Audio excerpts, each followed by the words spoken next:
Hi friends, ನಮಸ್ತೆ ಎಲ್ಲರಿಗೂ. ಸವಿರುಚಿ ಚಾನಲ್ಗೆ ಮತ್ತೊಮ್ಮೆ ಸ್ವಾಗತ. ಇವತ್ತಿನ ರೆಸಿಪಿ ಬಂದು ಖಾರ ಪೊಂಗಲ್ನ ಮಾಡ್ತಾ ಇದ್ದೀನಿ. ಇದನ್ನು ವಿಶೇಷವಾಗಿ ಸಂಕ್ರಾಂತಿ ಹಬ್ಬಗಳಲ್ಲಿ ಮಾಡ್ತಾರೆ. ರುಚಿ ಅಂತೂ ತುಂಬಾ ಸೂಪರ್ ಆಗಿರುತ್ತೆ, ಬಿಸಿ ಬಿಸಿಯಾಗಿ ತಿನ್ನಲಿಕ್ಕೆ ಹಾಗೂ ಆರೋಗ್ಯಕರವಾಗಿ ಕೂಡ ಇರುತ್ತೆ. ತುಂಬಾ ಸಿಂಪಲ್ ಆಗಿ ಕೂಡ ಮಾಡ್ಕೊಳ್ಬೋದು. ರುಚಿ ಅಂತೂ ತುಂಬಾ ಸೂಪರ್ ಆಗಿರುತ್ತೆ. ಖಂಡಿತ ನೀವು ಕೂಡ ಒಂದ್ಸಲ ಟ್ರೈ ಮಾಡಿ ನೋಡಿ. ಈ ವರ್ಷದ ಸಂಕ್ರಾಂತಿ ಹಬ್ಬಕ್ಕೆ ಈ ರೀತಿ ರುಚಿಯಾದ ಆರೋಗ್ಯಕರವಾದ ಖಾರ ಪೊಂಗಲ್ನ ಟ್ರೈ ಮಾಡಿ ಈ ವರ್ಷದ ಸಂಕ್ರಾಂತಿ ಹಬ್ಬನ ಪೂರ್ಣಗೊಳಿಸಿ ಅಂತ ಹೇಳ್ತಾ ಬನ್ನಿ ಇವತ್ತಿನ ರೆಸಿಪಿನ ಸ್ಟಾರ್ಟ್ ಮಾಡೋಣ. ಮೊದಲು 1 ಕಪ್ ಅಳತೆಯಲ್ಲಿ 1 ಕಪ್ ಆಗುವಷ್ಟು ಅಕ್ಕಿನ ಒಂದು ಬೌಲ್ಗೆ ಹಾಕ್ಕೊಳ್ತಾ ಇದ್ದೀನಿ. ನಾವು ಈ ಖಾರ ಪೊಂಗಲ್ಗೆ ಸ್ವಲ್ಪ ಪಾಲಿಶ್ ಕಮ್ಮಿ ಇರುವಂಥ ಅಕ್ಕಿನ ತೊಗೊಂಡ್ರೆ ಟೇಸ್ಟ್ ತುಂಬಾ ಚೆನ್ನಾಗಿ ಬರುತ್ತೆ. ಈಗ ಅದೇ ಕಪ್ಪಲ್ಲಿ 1 ಕಪ್ ಆಗುವಷ್ಟು ಹೆಸರು ಬೇಳೆನ ಹಾಕ್ಕೊಳ್ತಾ ಇದ್ದೀನಿ. ನಾವು ಅಕ್ಕಿ ಹಾಗೂ ಹೆಸರು ಬೇಳೆನ ಸಮ ಪ್ರಮಾಣದಲ್ಲಿ ತಗೊಳ್ಳೋದ್ರಿಂದ ಪೊಂಗಲ್ ಟೇಸ್ಟ್ ತುಂಬಾ ಚೆನ್ನಾಗಿ ಬರುತ್ತೆ. ಈಗ ಇದಕ್ಕೆ ಸ್ವಲ್ಪ ನೀರನ್ನ ಸೇರಿಸ್ಕೊಂಡು ಅಕ್ಕಿ ಹೆಸರು ಬೇಳೆನ ಒಂದು 2-3 ಸಲ ಚೆನ್ನಾಗಿ ತೊಳ್ಕೊಂಡು ಬರೋಣ. ಈ ರೀತಿ ಅಕ್ಕಿ ಹೆಸರು ಬೇಳೆನ ಒಂದು 2-3 ಸಲ ಚೆನ್ನಾಗಿ ತೊಳ್ಕೊಂಡು ಈಗ ಗ್ಯಾಸ್ ಆನ್ ಮಾಡಿ ಒಂದು ಕುಕ್ಕರ್ನ ಬಿಸಿ ಇಟ್ಕೊಂಡು ನಾವು ತೊಳೆದಿಟ್ಕೊಂಡಿರೋಂಥ ಅಕ್ಕಿ ಹೆಸರು ಬೇಳೆನ ಕಂಪ್ಲೀಟಾಗಿ ಸೇರಿಸ್ಕೊಳ್ತಾ ಇದ್ದೀನಿ. ಈ ರೀತಿ ಕಂಪ್ಲೀಟಾಗಿ ಅಕ್ಕಿ ಹೆಸರು ಬೇಳೆನ ಸೇರಿಸ್ಕೊಂಡು ನಾನು ಈ ಗ್ಲಾಸಲ್ಲಿ ಒಂದು 6 ಗ್ಲಾಸ್ ಆಗೋಷ್ಟು ನೀರನ್ನ ಹಾಕ್ಕೊಳ್ತಾ ಇದ್ದೀನಿ. ನೀವು ಅಕ್ಕಿ ಹಾಗೂ ಹೆಸರು ಬೇಳೆನ ಯಾವ ಕ್ವಾಂಟಿಟಿಲಿ ತೊಗೊಳ್ತೀರೋ ನೋಡಿಕೊಂಡು ನೀರನ್ನ ಸೇರಿಸ್ಕೊಳ್ಬೇಕಾಗುತ್ತೆ. ನಾವು ಅಕ್ಕಿ ಹಾಗೂ ಹೆಸರು ಬೇಳೆನ ತುಂಬ ಸಾಫ್ಟಾಗಿ ಬೇಯಿಸ್ಕೊಳ್ಬೇಕಾಗುತ್ತೆ. ಹಾಗಾಗಿ ನೀರು ಕೂಡ ಸ್ವಲ್ಪ ಜಾಸ್ತಿ ಹಾಕ್ಕೊಳ್ಬೇಕಾಗುತ್ತೆ. ಹಾಗೆ ರುಚಿಗೆ ತಕ್ಕಷ್ಟು ಉಪ್ಪು, ಹಾಗೆ ಒಂದು 1/4 ಟೇಬಲ್ ಸ್ಪೂನ್ ಆಗೋಷ್ಟು ಅಡುಗೆ ಅರಿಶಿನ ಹಾಕ್ಕೊಳ್ತಾ ಇದ್ದೀನಿ, ಸ್ವಲ್ಪ ಕಲರ್ಗೋಸ್ಕರ ಅಂತ. ಹಾಗೆ 1 ಸ್ಪೂನ್ ಆಗೋಷ್ಟು ಎಣ್ಣೆನ ಹಾಕ್ಕೊಳ್ತಾ ಇದ್ದೀನಿ. ಈ ರೀತಿ ಸ್ವಲ್ಪ ಎಣ್ಣೆನ ಹಾಕ್ಕೊಳ್ಳೋದ್ರಿಂದ ಅಕ್ಕಿ ಹಾಗೂ ಹೆಸರು ಬೇಳೆ ತುಂಬ ಸಾಫ್ಟಾಗಿ ಬೇಯುತ್ತೆ ಅಂತ. ಈ ರೀತಿ ಕಂಪ್ಲೀಟಾಗಿ ಸೇರಿಸ್ಕೊಂಡು ಇದನ್ನ ಒಂದ್ಸಲ ಈ ರೀತಿ ಕಂಪ್ಲೀಟಾಗಿ ಮಿಕ್ಸ್ ಮಾಡಿಕೊಂಡು ಈಗ ಕುಕ್ಕರ್ ಲಿಡ್ನ ಕ್ಲೋಸ್ ಮಾಡಿ ಅಕ್ಕಿ ಬೇಳೆನ ಬೇಯಿಸ್ಕೊಳ್ಬೇಕಾಗುತ್ತೆ. ನೀವು ಓಪನ್ ಆಗಿ ಪಾತ್ರೆ ಎಲ್ಲಾದರೂ ಸಹ ಬೇಯಿಸ್ಕೊಳ್ಬೋದು. ನಿಮಗೆ ಟೈಮ್ ಇಲ್ಲ, ಅಕ್ಕಿ ಬೇಳೆ ತುಂಬ ಸಾಫ್ಟಾಗಿ ಬೇಗನೆ ಬೇಯಬೇಕು ಅಂದರೆ ಈ ರೀತಿ ಕುಕ್ಕರ್ ಲಿಡ್ನ ಕ್ಲೋಸ್ ಮಾಡಿ ಒಂದು 3ರಿಂದ 4 ವಿಸಿಲ್ ತೆಗೆಸ್ಕೊಳ್ತಾ ಇದ್ದೀನಿ. ಈಗ ನೋಡ್ತಾ ಇರ್ಬೋದು, ಒಂದು 4 ವಿಸಿಲ್ ತೆಗೆಸ್ಕೊಂಡಿರೋದಾಗಿದೆ. ಈ ರೀತಿ ವಿಸಿಲ್ ಕೂಡ ಸ್ವಲ್ಪ ತಣ್ಣಗಾಗಿದೆ. ಈಗ ಕುಕ್ಕರ್ ಓಪನ್ ಮಾಡಿ ನೋಡ್ತಾ ಇರ್ಬೋದು ಎಷ್ಟು ಚೆನ್ನಾಗಿ ಬೆಂದಿದೆ ಅಂತ. ಈ ರೀತಿ ನಾವು ಬೇಳೆ ತುಂಬ ಚೆನ್ನಾಗಿ ಬೆಂದಿರಬೇಕು, ಬೇಳೆ ಕಾಣಿಸ್ಬಾರ್ದು. ಈ ರೀತಿ ಅನ್ನ ಸ್ವಲ್ಪ ಅಲ್ಲಲ್ಲೇ ಕಾಣಿಸ್ಬೇಕು. ಆ ರೀತಿ ನಾವು ಈ ರೀತಿ ಸಾಫ್ಟಾಗಿ ಬೇಯಿಸ್ಕೊಳ್ಬೇಕಾಗುತ್ತೆ. ಈಗ ಇದಕ್ಕೆ ಸ್ವಲ್ಪ ಬಿಸಿನೀರನ್ನ ಸೇರಿಸ್ಕೊಂಡು ಪೊಂಗಲ್ ಕನ್ಸಿಸ್ಟೆನ್ಸಿನ ಅಡ್ಜಸ್ಟ್ ಮಾಡ್ಕೊಳ್ಳೋಣ.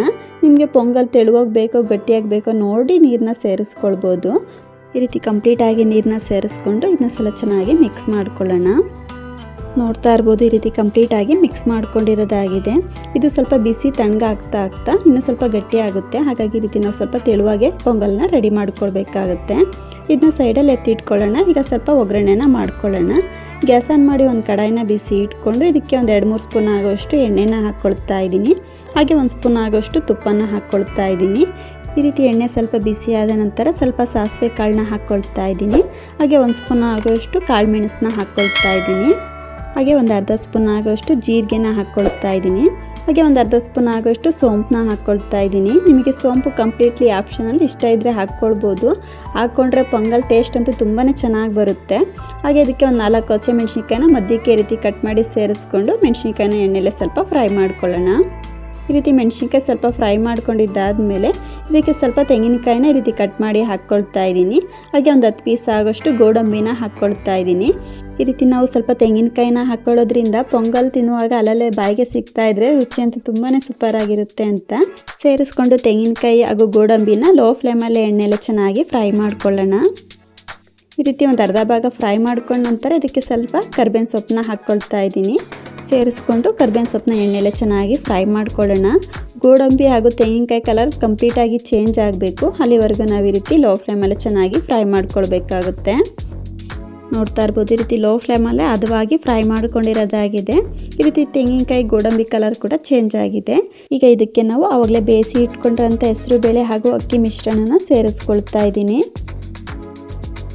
ಈ ರೀತಿ ಮಿಶ್ರಣನ ಕಂಪ್ಲೀಟಾಗಿ ಸೇರಿಸ್ಕೊಂಡು ಇದನ್ನ ಒಂದ್ಸಲ ಚೆನ್ನಾಗಿ ಮಿಕ್ಸ್ ಮಾಡ್ಕೊಳ್ಳೋಣ. ನಾವು ಈ ರೀತಿ ಅಕ್ಕಿ ಬೇಳೆ ಮಿಶ್ರಣನ ಸೇರಿಸ್ಕೊಂಡು ಈ ರೀತಿ ಕಂಪ್ಲೀಟಾಗಿ ಮಿಕ್ಸ್ ಮಾಡಿಕೊಂಡು ಗ್ಯಾಸ್ನ ಆಫ್ ಮಾಡ್ಕೊಂಡ್ಬಿಡ್ಬೇಕು. ತುಂಬ ಹೊತ್ತು ಕುದಿಸ್ಕೊಳ್ಳೋ ಅಂಥ ಅವಶ್ಯಕತೆ ಇಲ್ಲ.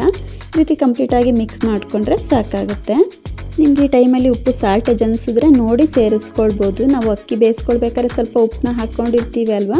ಈಗ ಟೇಸ್ಟಿಗೆ ನೋಡಿಕೊಂಡು ಸ್ವಲ್ಪ ಉಪ್ಪನ್ನ ಸೇರಿಸ್ಕೊಳ್ತಾ ಇದ್ದೀನಿ.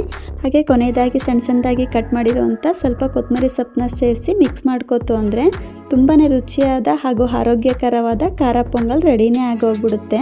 ರುಚಿ ಅಂತೂ ತುಂಬಾ ಸೂಪರ್ ಆಗಿರುತ್ತೆ ಹಾಗೂ ತುಂಬ ಸಿಂಪಲ್ ಆಗಿ ಕೂಡ ಮಾಡ್ಕೊಳ್ಬೋದು. ನಾವು ಈ ಖಾರ ಪೊಂಗಲ್ನ ಕೇವಲ ಒಂದು 20-30 ನಿಮಿಷದೊಳಗಡೆನೆ ಮಾಡ್ಕೊಳ್ಬೋದು. ಹೆಚ್ಚು ಟೈಮು ಸಹ ತಗೊಳ್ಳಲ್ಲ. ರುಚಿ ಅಂತೂ ತುಂಬಾ ಸೂಪರ್ ಆಗಿರುತ್ತೆ. ಖಂಡಿತ ಈ ವರ್ಷದ ಸಂಕ್ರಾಂತಿ ಹಬ್ಬಕ್ಕೆ ಈ ರೀತಿ ರುಚಿಯಾದ ಹಾಗೂ ಆರೋಗ್ಯಕರವಾದ ಖಾರ ಪೊಂಗಲ್ನ ಟ್ರೈ ಮಾಡಿ ನೋಡಿ. ನಿಮ್ಗೆ ಹೇಗೆ ಬಂತು ಅಂತ ಮಿಸ್ ಮಾಡದೆ ಕಮೆಂಟ್ ಮಾಡಿ ತಿಳಿಸಿ. ನೋಡಿದ್ರಲ್ವಾ ಫ್ರೆಂಡ್ಸ್, ಇವತ್ತಿನ ಖಾರ ಪೊಂಗಲ್ ರೆಸಿಪಿ ನಿಮ್ಮೆಲ್ಲರಿಗೂ ಇಷ್ಟ ಆಯಿತು ಅಂದ್ಕೊಳ್ತೀನಿ. ಇಷ್ಟ ಆದರೆ ಈ ವಿಡಿಯೋಗನ್ನು ಲೈಕ್ ಮಾಡಿ, ಶೇರ್ ಮಾಡಿ. ಹಾಗೂ ಇನ್ನಷ್ಟು ಈಸಿ ರೆಸಿಪಿಗಾಗಿ ಸವಿರುಚಿ ಚಾನಲ್ನ ಸಬ್ಸ್ಕ್ರೈಬ್ ಮಾಡ್ಕೊಂಡು ಕೂಡ ನೋಡಿ. ಪಕ್ಕದಲ್ಲೇ ಇರುವಂಥ ಬೆಲ್ ಬಟನ್ ಕೂಡ ಕ್ಲಿಕ್ ಮಾಡಿ. ಇನ್ನೊಂದು ಒಳ್ಳೆ ರೆಸಿಪಿಯೊಂದಿಗೆ ಸಿಗೋಣ. Thank you.